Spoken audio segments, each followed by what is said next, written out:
earlier today we had a water main break on Raritan Avenue at 9th, and I just want to give a status report. Early this evening, the water main itself has already been repaired.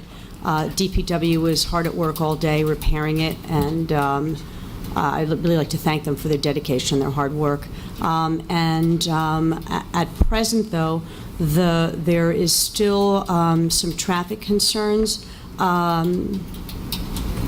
Route 27 southbound is now open.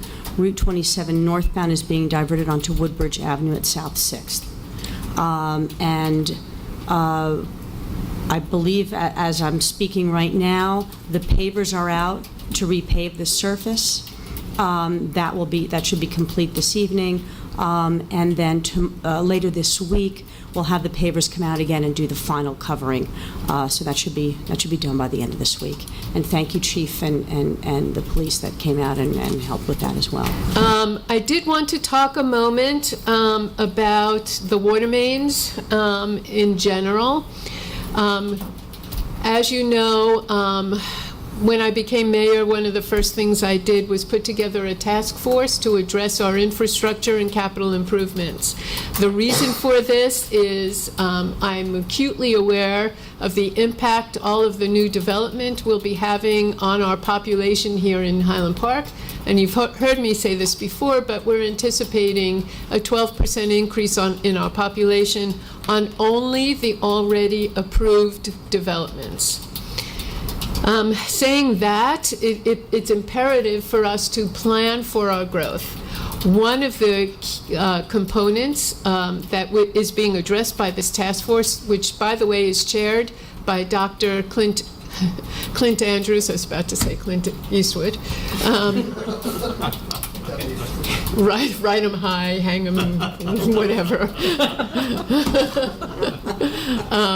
But Dr. Clint Andrews, who is a well-respected planner at the Blaustein School and is responsible for green urban development there. And he, as Council President Welkowitz mentioned, and his task force are in the process of finalizing their presentation. Once it is finalized, I'm hoping to have an open public meeting so that we can all ask questions about it. And that's a long way for me to get to the subject of our water mains, most of which were built in the 1920s out of materials that are no longer used.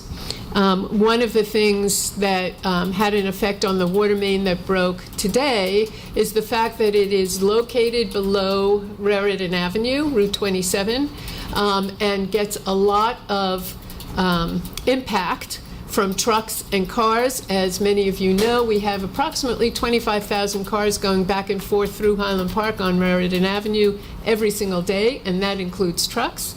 And that traffic is what finally impacted the water main below it. So that goes to the question of our water mains and our infrastructure in general and what we are hoping to address. You may recall that a few years ago we tackled the largest water main in Highland Park, which is Montgomery Avenue's water main, and repaired that. It was a major project for us.